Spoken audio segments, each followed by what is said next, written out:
quand Nathalie, une directrice puissante et arrogante, lança aux techniciens de surface un défi absurde, piloter un hélicoptère, pour se moquer de lui devant tout le monde, elle était loin d'imaginer ce qui allait suivre.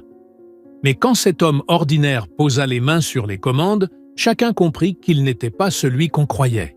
Ce qu'il fit dans ce hangar laissa tout le monde sans voix. Mais avant de commencer cette histoire, dites-nous en commentaire d'où vous regardez cette vidéo. C'est toujours incroyable de voir jusqu'où nos histoires voyagent. Le hangar d'Aéronova était en pleine effervescence ce vendredi matin. Cadres, pilotes et ingénieurs s'étaient rassemblés autour du tout nouveau modèle EC-145, fraîchement acquis par l'entreprise. L'appareil rutilant faisait la fierté de Nathalie Ferreira, la directrice de 40 ans connue pour sa langue acérée et sa main de fer. Vêtue d'un tailleur gris impeccable, elle déambulait parmi ses employés avec l'assurance de celle qui savait pertinemment qui était aux commandes, ici. Tandis que le groupe débattait des spécifications techniques, Caleb Martins poussait discrètement son chariot de nettoyage. Environ 50 ans, cheveux poivre et sel soigneusement coupés, il avait une allure étonnamment élégante pour un homme de ménage. Personne ne le remarquait. Il faisait partie du décor, invisible aux yeux de ceux qui se croyaient importants. Nathalie était en train d'expliquer les capacités de l'hélicoptère lorsqu'elle aperçut Caleb observer l'appareil avec une expression différente. Ce n'était pas de la simple admiration, c'était de la connaissance. Cela l'irrita. « Caleb, c'est bien ça !» lança-t-elle à haute voix, attirant l'attention générale sur l'homme de ménage. « Tu es impressionné par notre nouveau jouet? Toi aussi ?» Caleb acquiesça poliment et tenta de poursuivre son travail. « Attends une seconde !» insista Nathalie avec un sourire moqueur. « Tu sais ce que c'est, j'imagine?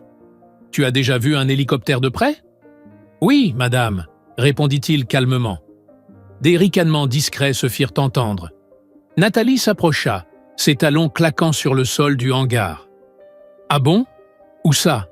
À la télé ?» lança-t-elle, moqueuse. « À plusieurs endroits », répondit Caleb sans entrer dans les détails, le regard respectueux mais assuré. Cette réponse vague dérangea Nathalie. Elle n'aimait pas qu'on lui tienne tête, même à demi-mot. « Tu sais le piloter, alors ?» demanda-t-elle, sur un ton de défi. « Oui, madame. » La réponse était si directe, si simple, que Nathalie resta un instant muette.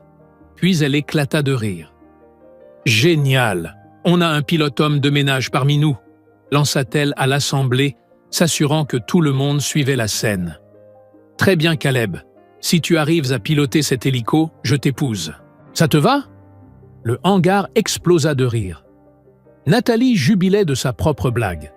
Certains employés chuchotaient entre eux, choqués par l'audace de leur patronne. Robert, le responsable des opérations, secouait la tête avec gêne. Caleb, lui, ne riait pas. Il n'avait pas l'air vexé non plus. Il jeta un œil à l'hélicoptère, puis à Nathalie. « Vous êtes sérieuse ?» demanda-t-il. « Bien sûr que non !» répondit-elle en riant encore.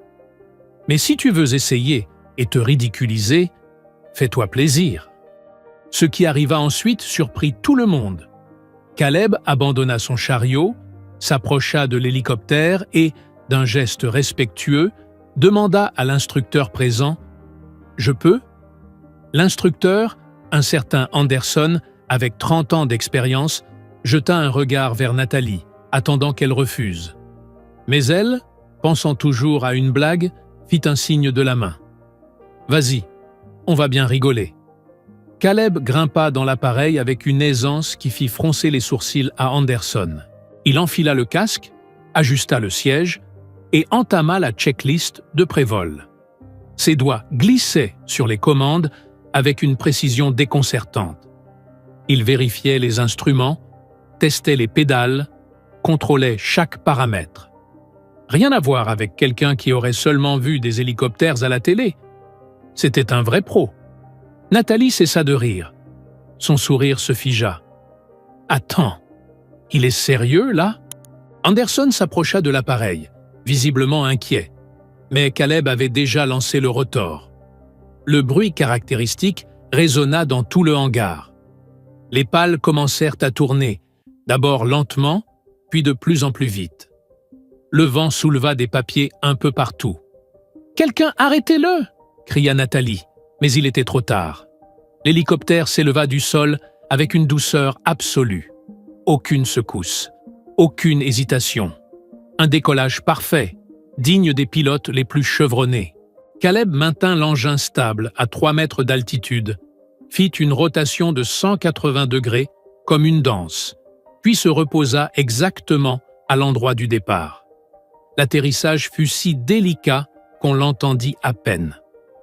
Caleb coupa les moteurs, enleva le casque et redescendit avec le même calme que s'il revenait de passer la serpillière. Il reprit son chariot sans dire un mot. Nathalie était livide. Son cœur battait à tout rompre. Autour d'elle, les employés chuchotaient, stupéfaits. Robert restait bouche ouverte. Anderson, l'instructeur, tournait autour de l'hélicoptère, l'air encore sous le choc. « C'était parfait », dit-il à haute voix. « Décollage, maintien, rotation, atterrissage. Tout était impeccable. Cet homme n'est pas juste un pilote, c'est un pilote d'exception. » Nathalie finit par retrouver ses esprits.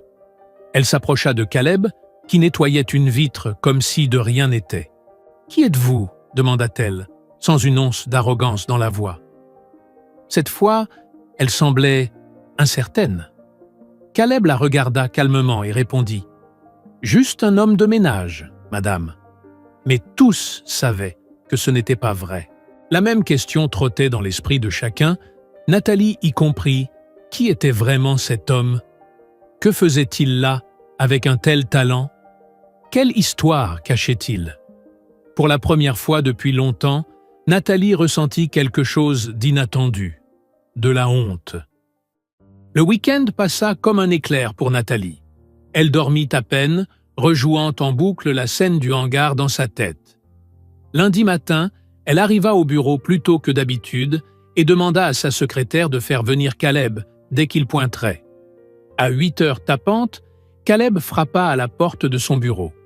Il entra avec sa discrétion habituelle, restant debout, en attente.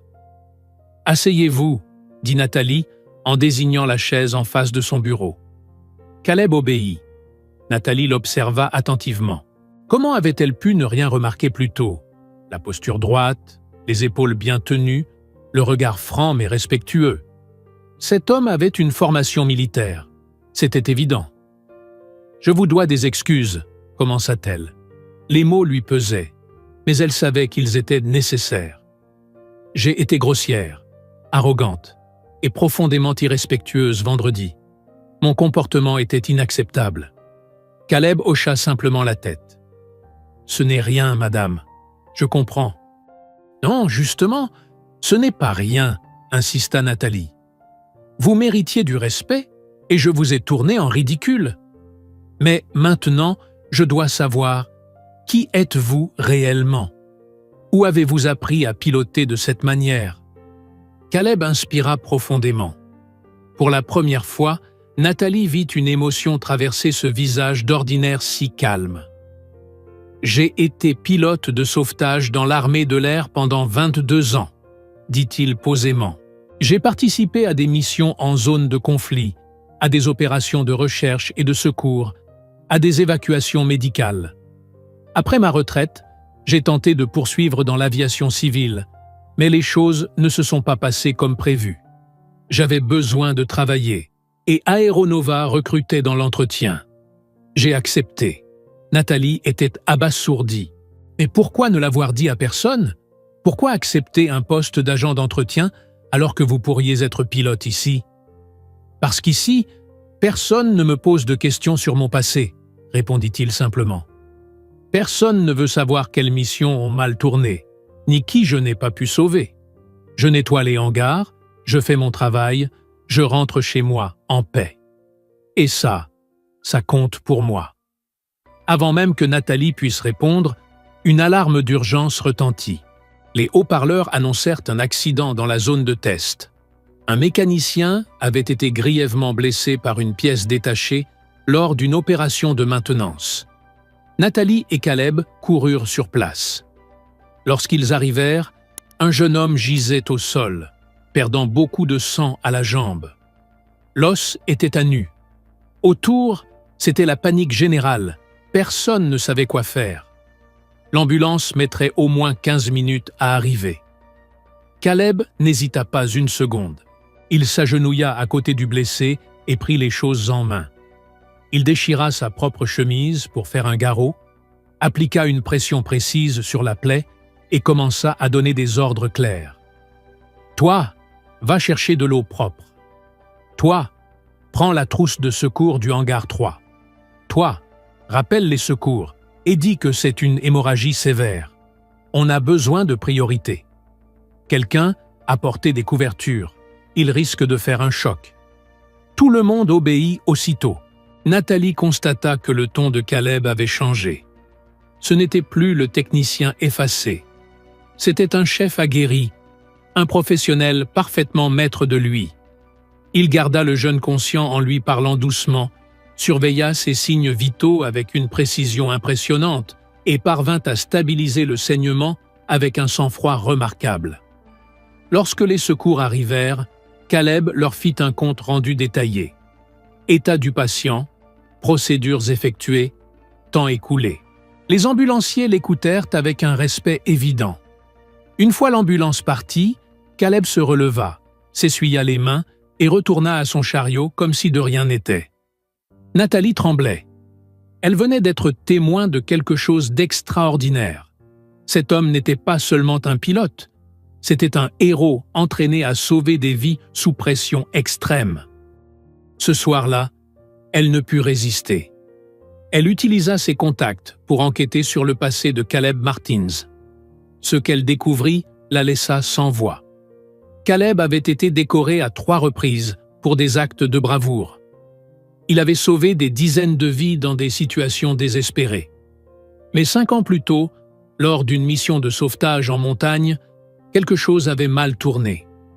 2 membres de l'équipage avaient péri dans l'accident. Caleb avait survécu, mais n'avait plus jamais été le même. Il avait demandé sa retraite anticipée et avait disparu de la vie publique. Nathalie comprenait enfin. Cet homme portait un poids qu'elle ne pourrait jamais mesurer. Et elle s'était moquée de lui, en public. Le lendemain matin, en le croisant dans le couloir, elle ne put retenir ses larmes. « J'ai lu votre histoire », avoua-t-elle. « L'accident, les médailles, tout. Je suis désolée pour ce que vous avez vécu.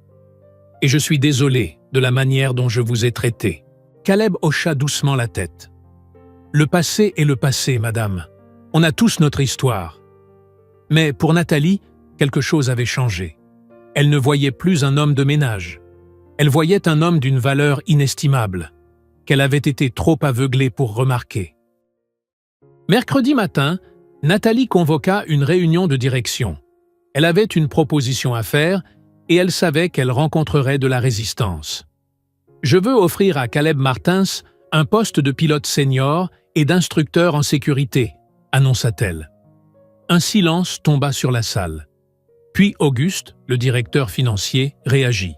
« À Caleb Martins, le même qui nettoie les vitres, Nathalie, tu es tombée sur la tête ?»« Non, » répondit-elle, fermement. « Au contraire, je commence enfin à voir les choses clairement. Caleb Martins est l'un des pilotes les plus qualifiés du pays. Il a vécu des situations que nos pilotes actuels ne peuvent même pas imaginer. Il a sauvé une vie ici même l'autre jour, en utilisant des connaissances médicales de terrain. Nous avons un diamant brut en train de nettoyer nos hangars, pendant qu'on dépense des fortunes en formateurs qui n'ont même pas la moitié de son niveau. » Robert, le directeur des opérations, prit la parole. « Je soutiens cette proposition. J'ai vu cet homme piloter. J'ai vu comment il a géré l'urgence. Nathalie a raison. » Après une discussion animée, la direction finit par approuver la décision. Nathalie quitta la réunion et se rendit directement au hangar numéro 2, où elle trouva Caleb en train de laver des vitres. « Caleb, j'ai besoin de vous parler, dit-elle. Il descendit de l'échelle et la suivit jusqu'à un endroit plus calme. « Je veux vous offrir un poste de pilote senior et d'instructeur en sécurité. Le salaire serait 4 fois supérieur à ce que vous gagnez actuellement. Vous auriez une équipe sous votre responsabilité et une autonomie complète pour mettre en place les protocoles de sécurité. » Caleb resta silencieux un long moment. Nathalie attendait, nerveuse. « Pourquoi ?» demanda-t-il enfin. « Parce que c'est la chose juste à faire. Parce que vous êtes exceptionnellement qualifié. Et parce que j'ai commis une grave erreur que je veux réparer. » « Ce n'est pas à cause de la promesse que vous avez faite ?» demanda-t-il avec un léger sourire. Nathalie sentit ses joues chauffer. « C'était une plaisanterie cruelle de ma part. Je ne m'attends pas à ce que vous la preniez au sérieux. »« Je le sais, » répondit Caleb, « mais j'ai besoin que vous compreniez une chose. J'ai accepté ce poste de nettoyage parce que je cherchais la paix. Un endroit où mon passé ne me suivrait pas. Si j'accepte ce poste, les questions vont revenir. Les gens voudront savoir. Sur l'émission, sur l'accident. Êtes-vous prête à accueillir cet homme-là dans votre entreprise? Un homme avec des histoires que beaucoup préfèrent ne pas entendre? Nathalie le regarda droit dans les yeux. « Je ne vous propose pas ce poste pour exploiter vos histoires. Je vous le propose parce qu'ici, des gens volent chaque jour. Et avoir quelqu'un comme vous pour superviser la sécurité peut faire la différence entre la vie et la mort. Vos expériences, aussi douloureuses soient-elles, peuvent sauver des vies. » Caleb réfléchit un instant. Puis il tendit la main. « J'accepte. » La poignée de main fut ferme. Nathalie sentit un immense soulagement l'envahir. Dans les jours qui suivirent, la nouvelle se répandit dans toute l'entreprise. Les réactions furent partagées. Certains employés étaient enthousiastes, d'autres sceptiques. Lors de sa première réunion d'équipe en tant que pilote senior, Caleb dut faire face à des questions directes. « C'est vrai que vous avez été décoré 3 fois ?» demanda quelqu'un. « Oui », répondit-il simplement, sans entrer dans les détails. « Et l'accident qui vous a poussé à quitter l'armée ?» Caleb prit une grande inspiration. « J'ai perdu 2 amis ce jour-là. J'étais le commandant de la mission. C'était ma responsabilité. Je porte ce poids avec moi. Et c'est justement pour ça que je suis ici. Pour m'assurer que chacun d'entre vous rentre chez soi en sécurité chaque jour. Pour que personne ici n'ait jamais à vivre ce que j'ai vécu. » Un silence respectueux envahit la salle. Ce n'était pas de la pitié. C'était de l'admiration. Depuis la porte, Nathalie observait. Et ce qu'elle ressentit, elle ne l'avait jamais ressenti auparavant. De l'admiration sincère. Pas pour les compétences de pilotage de Caleb, ni pour ses décorations, mais pour sa modestie, pour sa vérité brute, pour sa capacité à transformer la douleur en mission de vie. Elle qui avait été arrogante toute sa vie, qui avait toujours jugé les gens selon leur poste, leur salaire, leur apparence. Elle se rendait compte, avec force, à quel point elle s'était trompée. Caleb avait pulvérisé toutes ses illusions en un seul geste, par sa compétence et son intégrité. Il lui avait montré que la vraie valeur d'une personne ne se mesure pas à ce qu'elle fait, mais à ce qu'elle est. Ce soir-là, Nathalie resta tard au bureau, plongée dans ses pensées. Son orgueil avait été son armure pendant des années. Mais maintenant, elle voyait combien il l'avait aveuglée. Combien de personnes avait-elle sous-estimé? Combien de talents avait-elle ignoré, simplement par préjugés? Elle prit son téléphone et appela Caleb. « Merci, » dit-elle simplement. « Merci pourquoi ?» demanda-t-il. « De m'avoir appris à voir. » 1 mois plus tard, Nathalie arriva au travail et eut une surprise. Caleb avait mis en place un nouveau programme de formation à la sécurité qui bouleversait les opérations d'Aéronova. Les accidents étaient tombés à 0. L'efficacité des équipes avait augmenté. Mais surtout, Une culture de respect mutuel s'installait peu à peu. Nathalie observait tout cela avec fierté, mais aussi avec un sentiment qu'elle avait du mal à nommer. Pendant des semaines, elle avait régulièrement discuté avec Caleb sur l'aviation, le leadership, la vie. Chaque conversation la transformait un peu plus. Un vendredi, elle prit une décision.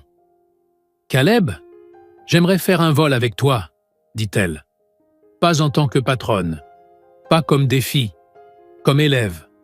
J'ai envie d'apprendre. » Caleb sourit. « Avec plaisir. » Le samedi matin, ils se retrouvèrent au hangar. L'hélicoptère était prêt. Caleb effectua la vérification pré-vol, expliquant chaque étape. Nathalie écoutait avec attention, posant des questions sincèrement curieuses. Lors du décollage, Nathalie ressentit quelque chose qu'elle n'avait jamais connu auparavant, de la liberté. Là-haut, les hiérarchies n'existaient plus. Les titres n'avaient aucun sens. Il n'y avait que le ciel, la machine et la maîtrise. « Tu veux essayer ?» proposa Caleb. « Moi ?» s'étonna-t-elle. « Les commandes sont à toi, » dit-il, guidant doucement ses mains à la bonne position. Sous les instructions patientes de Caleb, Nathalie effectua ses premières manœuvres. Un peu maladroite, mais efficace. Elle pilotait réellement un hélicoptère. Elle éclata de rire, comme une enfant. « C'est incroyable !» s'exclama-t-elle. « Il s'agit de faire confiance à l'entraînement et de respecter la machine », expliqua Caleb. « Comme le leadership, tu ne peux pas tout contrôler. Il faut faire confiance à ton équipe et respecter les capacités de chacun. » Ces mots frappèrent Nathalie en plein cœur. Elle comprenait enfin la leçon. Après 1 heure en vol, ils atterrirent en douceur.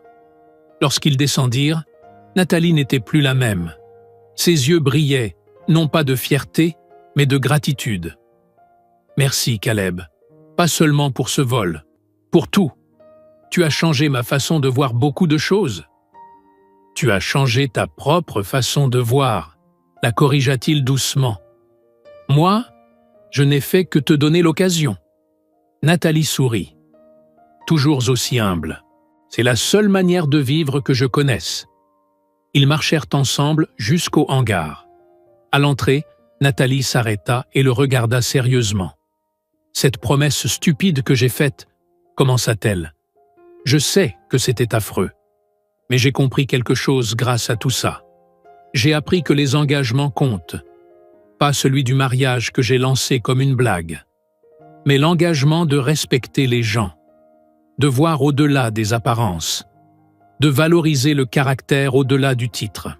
Cet engagement-là, je veux le prendre, et je veux l'honorer chaque jour. » Caleb hocha la tête avec approbation. « C'est un engagement qui en vaut la peine. »« Et toi ?» demanda Nathalie. « Tu as trouvé ce que tu cherchais ici ? La paix ?» Caleb réfléchit un instant.